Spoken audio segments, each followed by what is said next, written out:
A hate-filled pro-Donald Trump rant that turned physical. She says she's heard of it happening around the country since Election Day, but she never thought it would happen here in New York. They kept saying things like, get out of this country, you don't belong here, go back to your own country. 18-year-old Yasmin Saweed recounting the ugly attack Thursday night. It was around 10 p.m. when the college student jumped on the 6 train to head home to New Hyde Park when she noticed 3 young men on the car. It smelled like they were drunk. When they approached me, I smelled it and I was like, yeah, they're obviously drunk. And before that, they were talking really loud and laughing, and through my headphones, I heard them say Donald Trump.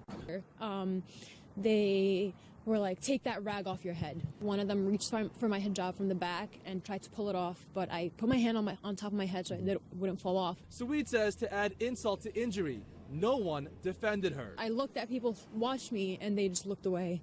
And that was the part that really hurt. Like, yeah, it sucks. They're Donald Trump supporters. The Muslim woman says she tried to ignore them, but that was just the beginning of their disgusting assault. They said terrorist, and I was like, okay, like. There's a major update that has Greg very fired up. Stay tuned. Don't worry, dude. It didn't happen. The whole thing was a hoax. Muslim college student who claimed she was harassed on the subway by 3 men who shouted Donald Trump, called her a terrorist, and tried to rip her hijab off her head has admitted to detectives she concocted the entire story. Yasmin Saweed was arrested and charged with filing a false report. Seeking gay man fakes his own hate crime. The people of Delta, Utah were horrified when they learned Rick Jones was the victim of multiple hate crimes. Yet, an investigation revealed that Jones had actually staged the attacks himself. The purported attacks began in April as the 21-year-old was closing up his family's pizza shop. Jones said the attacker carved the words "Die Fag" into his forearm and forced him to drink bleach. A few weeks later, Jones reported his home had been vandalized and attacked with a firebomb. His story went viral. A GoFundMe page to help with medical expenses brought in $12,000 from generous donors. One problem, however, the perpetrator in all of these crimes was Jones himself. A lawyer for Jones says his client spray painted his parents' garage and started the fire as a cry for help.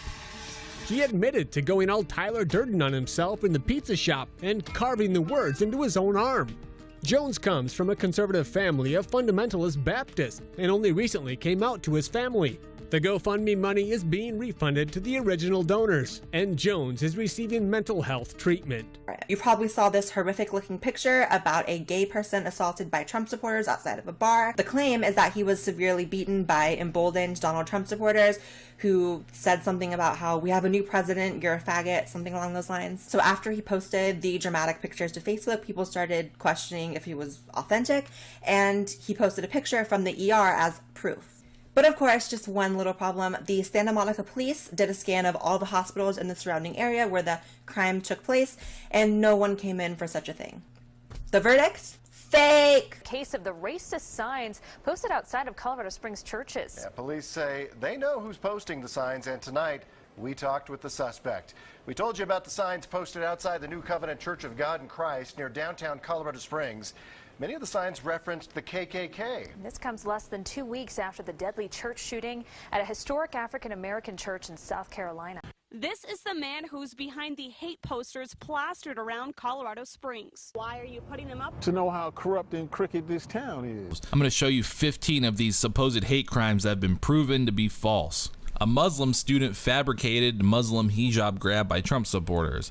After a Muslim student at the University of Louisiana at Lafayette claimed that her hijab and wallet were stolen by 2 President-elect Donald Trump supporters, police announced the claim was fabricated. Students faced disciplinary action after hoaxing KKK vandalism. 2 Williams College students are now facing disciplinary action after hoaxing vandalism which appeared to be Ku Klux Klan inspired after the 2016 election. Student charged for claiming rock attack by Trump fans. A black female Bowling Green State University student allegedly fabricated a hate story about white male President-elect Donald Trump supporters attacking her on campus and is now being charged for faking a police report. Another student fakes mugging claim by Trump fans. Another student at Bowling Green State University has hoaxed a racist hate crime attack, local police have confirmed. Student fakes anti-gay notes from Trump fan. A North Park University student fabricated a story where she claimed that President-elect Donald Trump supporters had sent her hateful notes and emails following the 2016 election, local police confirmed. Mississippi students refute hate crime claims touted by NAACP. After the Mississippi NAACP made accusations that a black high school student had a noose thrown around his neck by white students, others are now speaking out refuting the broad claims of racism. Woman faked sex assault claim because she was distraught over election. A woman who posted to her Facebook page that she had been sexually assaulted actually fabricated the story because she was distraught over a recent election, police confirmed. Muslim woman admits faking knife attack hate crime in New York City. On Thursday, a Muslim woman in New York City claimed she was attacked by a white male who called her a terrorist and slashed her cheek with a knife before running away. On Friday, police announced the as yet unnamed 20-year-old slashed her own cheek, giving herself a 2-inch cut, and invented the hate crime story. Another fake hate crime. Transgender student admits attack was hoax. On March 3rd, a transgender student in California middle school claimed he was attacked, beaten, and sexually molested by other students in a school bathroom.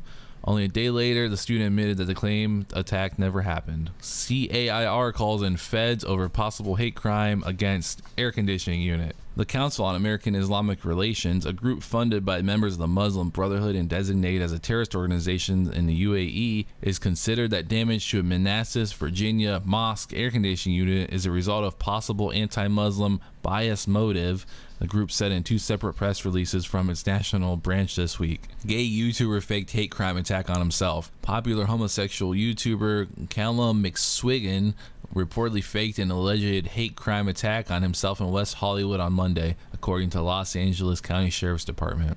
Albany University expels woman charged with fabricating hate crime. 3 women accused of falsely claiming they were victims of racial abuse and physical assault have been expelled from Albany University and will now face criminal charges. CAIR claims hate crime when Muslim youths harass woman, then get slammed by boyfriend. 2 Muslim youths were injured outside a New York mosque, but police have rejected the incident as a biased crime because the 2 were slammed by a man after they harassed his girlfriend, officials say. Man admits lying about Trump country lynching hate crime report. An African-American man in Maiden, Massachusetts has now admitted that he fabricated a hate crime report when he claimed 2 white men accosted him, saying the U.S. is now Trump country and threatened to lynch him. Texas Islamic Center fire appears not to be a hate crime. An arrest was announced at 6 p.m. Monday night at the Houston Fire Department arson headquarters in connection with the February 13th Cuba Islamic Institute fire.